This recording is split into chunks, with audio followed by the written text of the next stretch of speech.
Hey guys, Wyatt Claypool here. I think the most obvious op currently in Canadian politics is the Team Canada op being run against Danielle Smith and Pierre Poilievre and Scott Moe to a lesser extent. The idea that liberal and basically liberal politicians like Justin Trudeau and Doug Ford are trying to get conservatives to drop their principles and join Team Canada to resist Donald Trump and the United States tariffing us, even though we're probably going to be able to avoid the tariffs by just doing basic border security increases, which for some reason David Eby doesn't want to do, even though he is the main problem to why drugs and people on the terror watch list are crossing the border, because who cares about the law?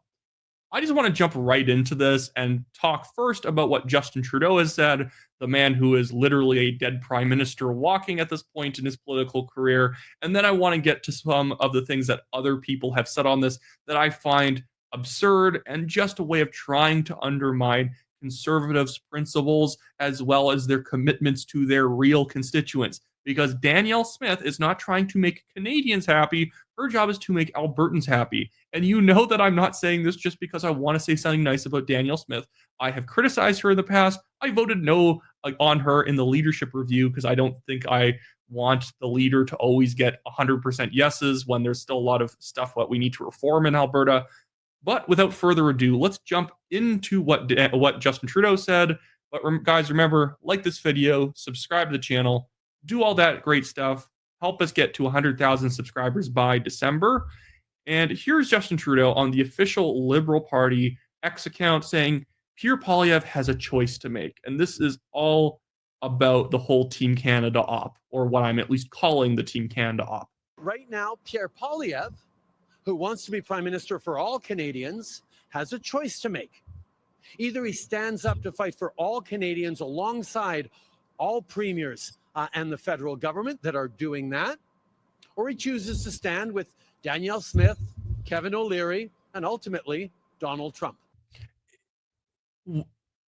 Why is he even doing this? Why did the Liberal Party release a video of the guy who is not even running in the next election trying to shame Pierre Poilievre? I hate the line that, are you on Team Canada? Are you going to fight for all Canadians?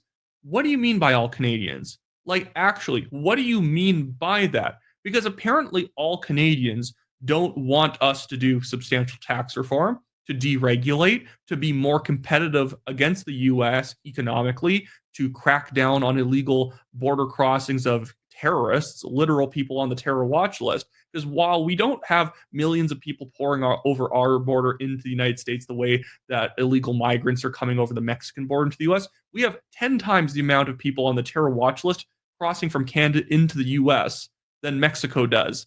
We have fentanyl going into their country. And by the way, they have drugs coming into our country and guns. If Poilievre and Smith have actually had the correct take on all this, they're not saying, oh, I agree with Trump, I'm going to do whatever makes Trump happy. That's not their job either. They're supposed to make their constituents happy. Poilievre's constituents are Canadians, but he is supposed to actually serve those Canadians, not play liberal games and try and form up with Team Canada because it's the patriotic thing to do because we have said so. He is saying that, yes, he has some concerns about border security. We will meet them, but we also expect that the US has to firm up their protections on the border because they have illegal guns coming into our country. He had a perfectly fine stance, and he wants to lower taxes. He wants to deregulate. He wants the carbon tax gone, which now apparently Chrystia Freeland and Mark Carney also want to do. That is actually more pro-Canada rather than having a bunch of premiers sit along a table and talk about how serious this is. They haven't done anything. Ford and Eby and Trudeau and Jagmeet Singh saying that we need to have retaliatory tariffs against the US, or I guess that's only something that Eby and Singh have said, but they all say we need to be on a war footing. We need to be ready to go when the 25% tariffs come into play. None of you have even done a second of negotiating with the US on what we need to do to avoid tariffs.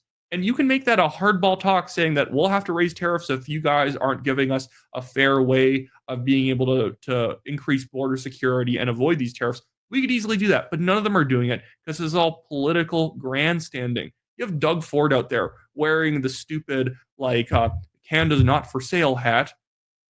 Guys, stop playing into the stupid Trump negotiating tactic. He brings up Canada 51st state, and he's made you guys all running around setting your hair on fire about how Canada can't be the 51st state. He's not serious. He's getting you to stop talking about serious trade positions that you have and instead talk about this other stupid thing. But anyways, let's move on to Danielle, what Danielle Smith actually said, or which I thought was a perfectly reasonable stance to take in this current situation. She directly addresses the Team Canada approach and what I am, again, labeling as an op. And what I mean by an op is that it is a political operation to try and make conservatives basically become less principled in order to be patriotic, which is not at all necessary. And I think it is, in fact, just a way of trying to get the conservatives to stop criticizing liberal policies because it is Canadian policy. But Smith here says, the Premier of Alberta, how about this for building a quote-unquote Team Canada approach? 1, stop threatening the livelihoods of tens of thousands of Albertans and Canadians via an energy export tax or ban. 2, immediately start construction on the Northern Gateway and Energy East pipelines to diversify our customer base to Europe, Asia, and our own country. 3, tell Germany, Japan, and the rest of the world that there is, in fact, a business case for Canadian oil and gas to be sold to them. 4, repeal the unconstitutional and job-killing production cap, electricity regs, and C-69, including C-48, the tanker ban. 5, treat with respect and as an equal partner the Alberta taxpayers that have been transferring hundreds of billions to Quebec, the Maritimes, and even Ontario for decades. That is a good side swipe of Doug Ford, who absolutely deserves it here. She finishes off saying, let's start there on building our quote-unquote Team Canada approach, shall we? And it has this good graphic right here. Great statement by Danielle Smith. And as you guys know, I am not somebody who will artificially praise Danielle Smith. Oh, she's so good, like some people do. Oh, she's the queen, blah, blah, blah. She's good on some stuff. Crime, drug policy, parental rights policy, very good in Alberta. She still needs to cut income taxes. She still needs to reduce spending. Spending's gone up under her in ways that it really didn't need to. But this was a great statement because these premiers are, in fact, being hacks. So look right here. I'm going to bring up this other thing that Doug Ford said because he's doing this whole, oh, well, Team Alberta is included in Team Canada. Of course there is. We're still in favor of protecting your jurisdiction. Protect your jurisdiction, but country comes first. Canada's a priority. So protect your jurisdiction, saying this to Danielle Smith. So protect your jurisdiction, Danielle Smith, i.e. Alberta, but country comes first. It can't be your constituents, your jurisdictions comes first. Or your jurisdiction are important, but country comes first. That means they're subservient to Canada. That means that Alberta's priorities are of a lesser importance to Canada's priorities. And let's be clear, Ontario's priorities. Doug Ford has 40% plus of the population in his province, and he is basically saying that Alberta, who is not as big of a part of Canada, owes deference to Ontario because we have more warm bodies here, and that you should be joining with us and not agreeing with anything Trump says, even though some of his demands are reasonable, that we like firm up on border security. By the way, Trump thinks that Biden's been doing a bad job on border security. If anyone's not noticed, he's also going to increase border security. This is something we can partner on. And Smith has been doing smart things by going and befriending Trump, talking about things that we will work on and things that they can work on. That's a real negotiation. Instead, all these premiers are sitting flanked around Doug Ford and Trudeau, talking about how we need to have a Team Canada approach and we got to prepare for the worst. How about we just try and make it a good relationship instead of doing this artificial, like, bunkering down, trying to survive the onslaught of 25% tariffs. The tariffs will not happen if we do things that you just need a lukewarm intelligence to do.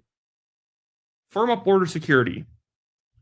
Write up a new trade position on things that maybe we'll drop a protection here if they drop a protection there. Do something that puts us in a actual solid position to come out on top in a trade negotiation. But instead, they're all basically on their back heels playing defense only. Protect your jurisdiction, but country comes first.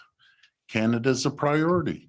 And I don't believe in jeopardizing one sector or another.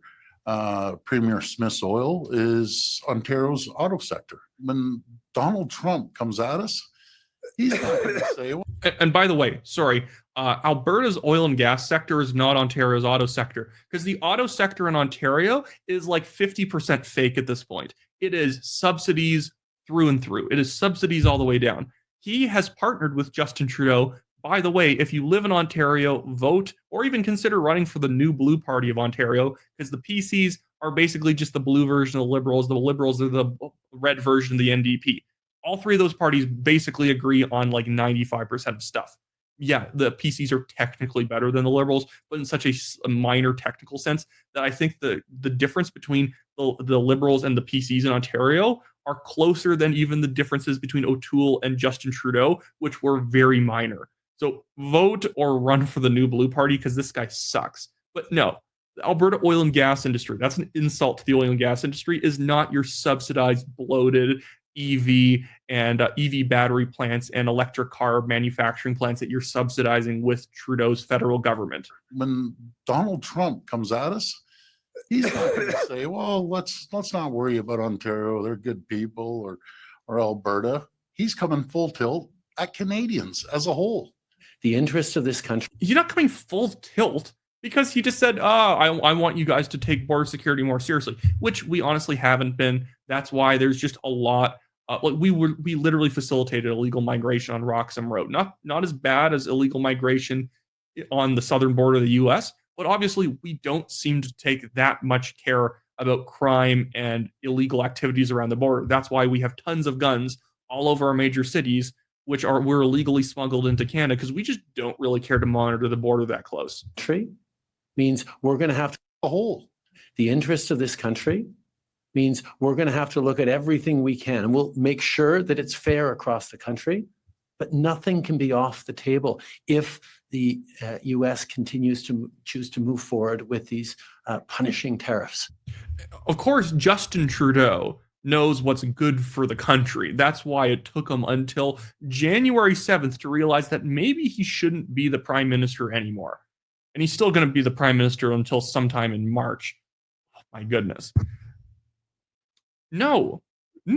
What he's proposing there about nothing can be off the table is that Alberta should be agreeing to not send oil and gas products to the U.S. if we get into a trade war. How about, if nothing's off the table, how about you go down to Mar-a-Lago to have a serious discussion with Trump, or go to his inauguration to have a serious discussion on border security and trade? Not going down and seeing what's up with Trump and maybe you shouldn't tariff us, please, we're very scared, but not actually make any commitments on border security. He almost at one point did. And then he just he went back into this sort of Canadian patriotism war footing thing that Doug Ford and people like David Eby are doing. The dumbest of MPs sounded off on this, Mark Garrettson. I need to bring this back up on screen. He posted this graphic and said, there is no place for aspiring leaders to be silent at a time like this. Because the idea is that Poilievre should now condemn Donald Trump and Danielle Smith. In fact, Danielle Smith is currently quarterbacking this issue for Canada, and Pierre Poilievre has been taking the right stance that he can take as the opposition leader, that there are some reasonable demands on both sides and we can come to an agreement. Perfect. Good. But he quotes, he then posts this graphic with the quote, Conservative leader Pierre Poilievre won't say whether he backs the Premier's and Prime Minister's threat to impose export tariffs or restrict the supply of oil and gas bound for the United States as a possible response to President-elect Donald Trump's promised tariff regime. It's not promised. It's threatened if you don't do basic border security. And he is quoting the CBC, who has done a truly bad job of reporting on this issue. But I must now bring up one more man's response to this whole issue, and that is Premier David Eby, who is the problem child of Canada right now. He is quite literally the man who is allowing for fentanyl to flood into the United States. He is the guy who has decriminalized drugs, and there are drug manufacturing facilities like making and processing illegal drugs that are within like kilometers of the US border. Do you think the Americans are not going to have a problem with us when they just arrested a Canadian trucker from BC with $32 million of drugs in his truck in Arizona? We just had 2 large drug busts in small towns along the border in BC. Do you think the Americans aren't going to bring that up if we start to say, why do you think we should have to increase border security? Because of stuff like that. Do the Americans have to do it too? Yes. And Trump is already doing that. We take this deadly seriously. Do you? Do you, David? In terms of the impact on somebody that loses their job, and he doesn't care about the 6,000 private sector workers who just lost their job, because technically we gained jobs this month because we hired 12,000 public sector jobs. I cannot stand this guy. He's such a hypocrite. And our projections are that we're foregoing more than 100,000 jobs and people actively losing employment in this province as a result of these tariffs. I want people to know that we're going to do everything we can. Except cut provincial taxes, by the way. He won't do any of that. That, insane. Make our economy freer? Insane. That's ridiculous. To do 2 things. One is to respond and to make sure the people who are inflicting this on us, that they feel it back and they get the message about how important it is that we work together, not at odds, but also that we're going to be there for them, that we're going to structure government in a way to respond to this new reality, that we understand it's a new reality, and we're going to make sure we deliver for them. He's not going to restructure government in an effective way here. He's not going to get government out of the way so that BC is just a lower tax jurisdiction and we actually suck jobs up from Oregon and Washington into our area. No, he's going to put up tariffs. He's going to try and put restrictions on American products. It's so silly. I honestly think some of these premiers know the tariffs are not coming, so they're trying to act all tough and puff out their chests and act like, really, we're not going to be taking your guff, Trump. At the same time, they're secretly increasing border security behind the scenes a little bit. And when Trump says, okay, you guys increase border security, no tariffs, they're going to be like, see, we scared them, even though they had nothing to do with it. And these are still complete clowns pretending like they actually have, they're like tough leaders of their provinces. They're bureaucrats. They have taxed their provinces to death. The top marginal tax rate right now in Ontario, combined with the federal top marginal tax rate, is like 53%. And that's not even taking in other taxes into account, as well as your property tax. Ontario does this really weaselly thing where technically its top marginal tax rate for personal income taxes is 13%, but it's really 20% because they tax you more once you've given them a certain amount of money. So past $5,000, they tax another 25% on what you've paid, and then past $7,200 of taxes paid, you then owe them another 33% taxes on everything you've paid past $7,000. It's nuts. These people don't know what they're talking about. They're the ones who have been losing jobs year after year for Canadians. They're the ones who have been making it harder to live. They're the ones causing inflation, specifically the federal government. And they're now going to look down their nose at Danielle Smith and Pierre Poilievre because they're not joining the Setting Your Hair on Fire club.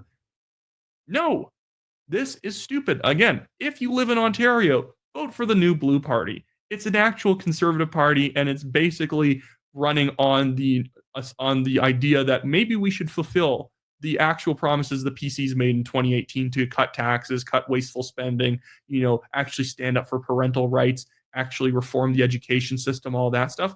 Vote for the New Blue Party if you're Ontario. In BC, vote for the BC Conservatives. And I give Danielle Smith props, and I was always going to be voting UCP next election, but I'm doing it even harder now. Anyways, so that's it for me today, guys. Remember to like the video, subscribe to the channel. Hopefully this whole video wasn't too ranty for you. I have an interview coming out tomorrow with JJ McCullough, a great Canadian YouTuber, almost at 1 million subscribers. So I appreciate he has condescended to me to come onto my channel that is much smaller. But it was a great discussion, kind of a chat that goes all over the place. But hopefully you guys like that sort of thing. And I'll see you guys next time.